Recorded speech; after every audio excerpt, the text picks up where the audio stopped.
Hello everyone and welcome to Be on Reddit.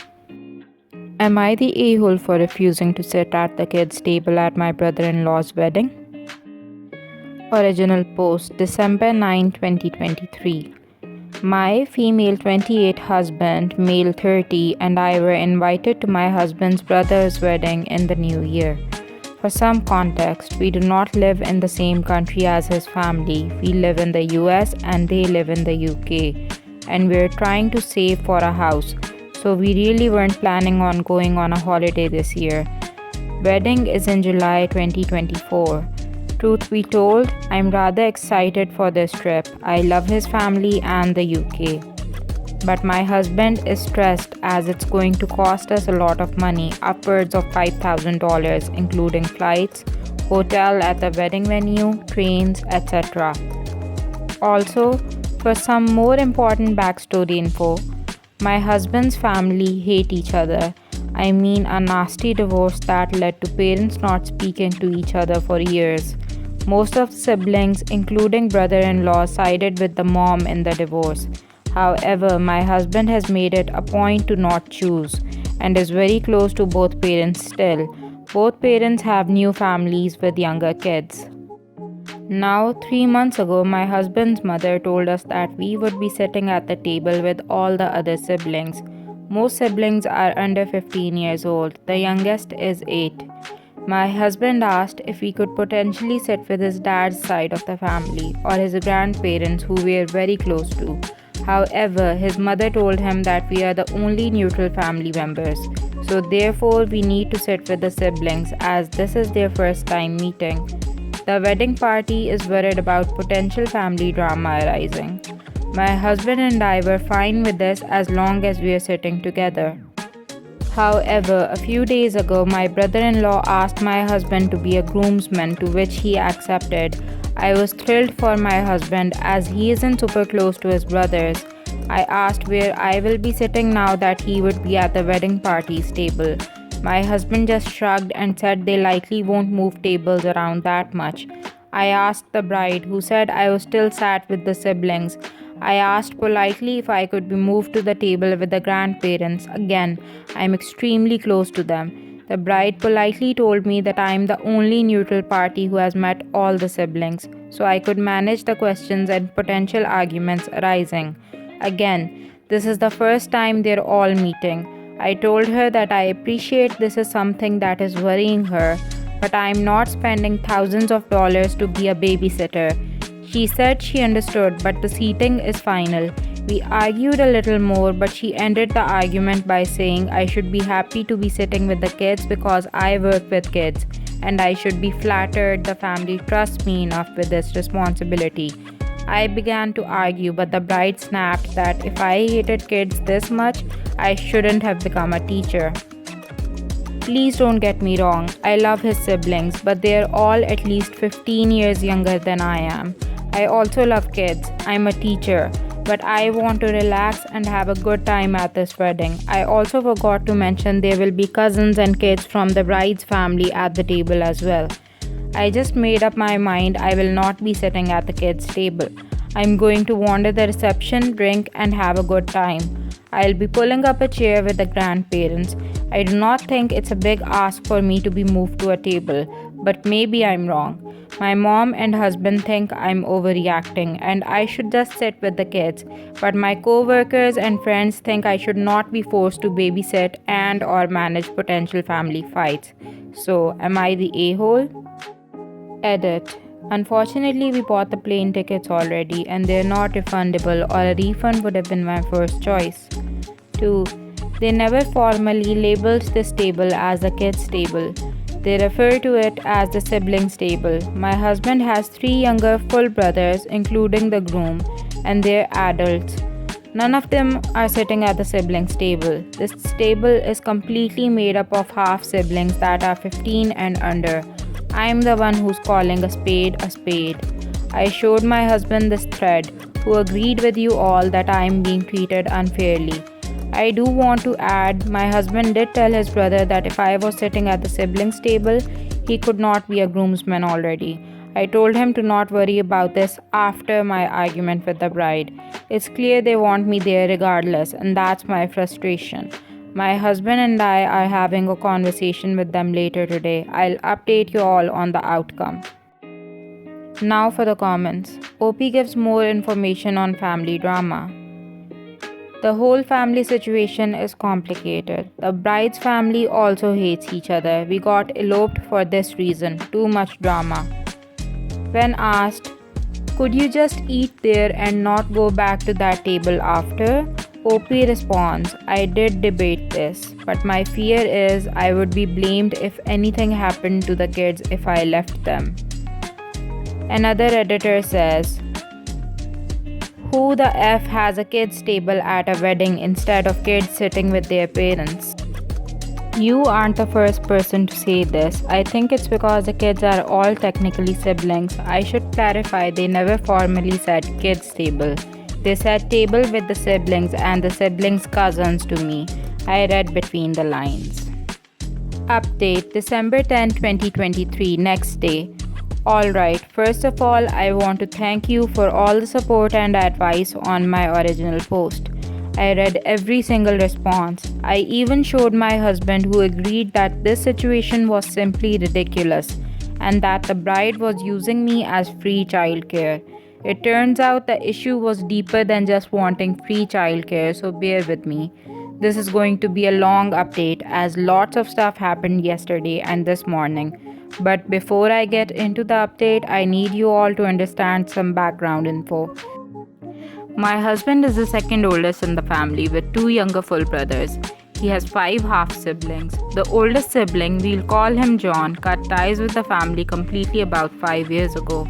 My husband and I met 10 years ago while I was studying abroad in the UK.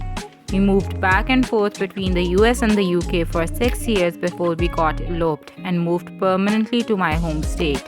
His mother has never been supportive of my husband's decision, but she has come to terms with it over the years. His 2 younger full brothers have always been giant mama's boys. They both live within a 5-mile radius of their mom's house. My husband is very good at setting boundaries with his family, which has led to tension between him, his mother, and brothers. The brothers would often make awful comments about how my husband loves their father more than their mother, and that he broke his mother's heart when he moved away. His brothers have never outright been rude to me, but it is blatantly obvious I am not in their inner circle. I don't want to get into the nitty-gritty details of all the fights between my husband, his father, his mother, and his brothers. But to sum it up, his brothers 99% of the time choose the mom. I mean Christmas, birthdays, family vacations, etc. The other 1% of the time usually ends with someone making an inappropriate joke about the divorce followed by massive blow-up, to which my husband gets in the middle, trying to solve the problem. My husband and I mostly spend time with my family as they're close by, but when we do visit his family,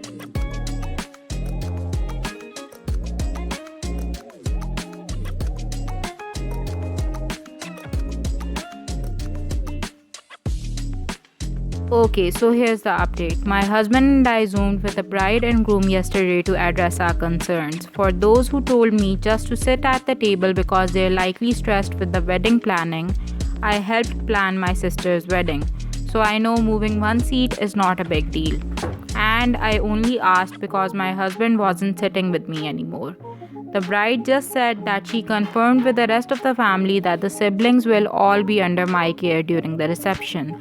I asked if it would be just my husband's siblings, to which my brother-in-law said, "We don't know yet. There are other family members coming and cousins who might want to sit with their cousins." I would then say, "So this is the kids' table," and my brother-in-law would say, "That's not important." I finally asked, "Are you going to blame me if any family drama comes up?" My brother-in-law just said, "That's why you're there, to prevent family drama, so you were all right about that." Okay, Reddit, this is where things got interesting. For those who said we were being punished, bingo. The bride adds my mother-in-law into the chat. She tells me to stop being selfish and that if I had a problem with being at the siblings' table, it's clear I have a problem with being in the family. She also said if I am not willing to mediate potential family related questions and problems that might arise, I clearly do not care about my brother in law and his bride, and that I want to create problems on their big day. My husband was shocked and asked what makes her say that. My mother in law then says that it's clear I've been manipulating my husband away from her family. She accused me of siding with his father in the divorce, and that ever since my husband met me, we have been spending more time with his father's side of the family. I want to mention that their divorce happened almost 20 years ago, and we rarely talk to his father. Her only evidence to this accusation was that I'm not willing to openly side with her. I was completely shocked by these accusations. My husband said that these accusations are rude and inappropriate and demanded my mother-in-law apologize or he will be cutting her off like John did.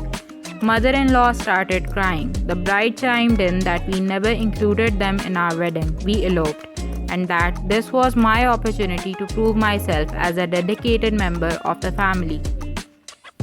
Obviously, this blindsided me as I genuinely had no idea they felt this way.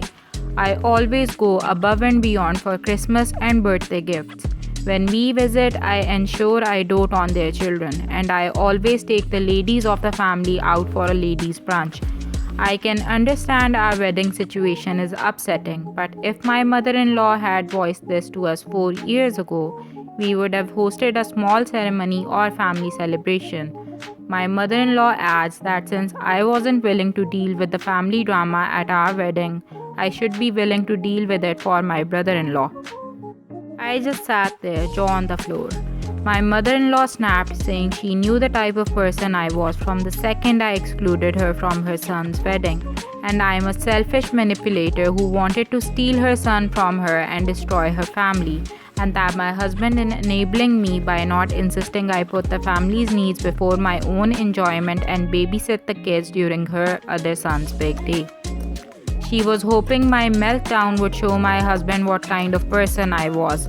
Needless to say, we ended up fighting for a few more minutes before my husband slammed the computer screen down. My husband and I chatted for a moment. He apologized for his family and reassured me he knows none of those things his mother said were true. We turned our phones off and had a date night. John, male 32, my husband's older brother, got in contact with us through Instagram this morning. His wife gave me a call and we talked for hours about what happened. Apparently, the reason they left the family was because my mother-in-law did something similar to John's wife, we will call Sandy, female 32. Sandy didn't want a big wedding due to drama on her family's side and decided to have a small ceremony with their friends. She invited my mother-in-law, who refused to attend because my father-in-law would be there. Mother-in-law threatened Sandy she would make sure John left her if Sandy didn't exclude John's father from the wedding. Sandy didn't listen and went through with their wedding as planned. Mother-in-law accused Sandy of cheating and baby-trapping John. Sandy was pregnant at the time. My mother-in-law stalked Sandy and took photos of her out with her friends and with her brother, sending them to John as proof of her infidelity. Mother-in-law posted these photos to Facebook, captioning it, "Caught you, cheater." Relatives began harassing both John and Sandy. John and Sandy moved away and blocked everyone and has not been in contact with mother-in-law's side of the family ever since. I don't remember this at all as I had only been with my husband for a year and he didn't want me involved with his family drama. Obviously, I feel awful that this happened to John and Sandy, but they assured me they forgive both me and my husband. Long story short, Sandy and John are still in contact with the father. How they found out about our situation. John and my mother had a long phone call this morning to which my husband apologized for enabling his mother. My husband has gone no contact with his mother and brothers for now, and we are going to use our trip to visit my old friends from uni and visit John and Sandy. I am really excited to meet them. For those who made it this far, thank you for reading. This small problem ended up revealing a much larger issue. I am very thankful for this community for pushing me to push back. Sometimes I can be a little shy and overly forgiving. Looking back, the signs were all there and I just ignored them. I'm very hurt as I really want to have a relationship with my husband's family, but I know I deserve better. Again, thank you, and if anything else happens, I will keep you all updated. That was the end of the video. Comment down below to share what you thought. Press like and subscribe and click the notification bell for more regular updates. Thank you for watching.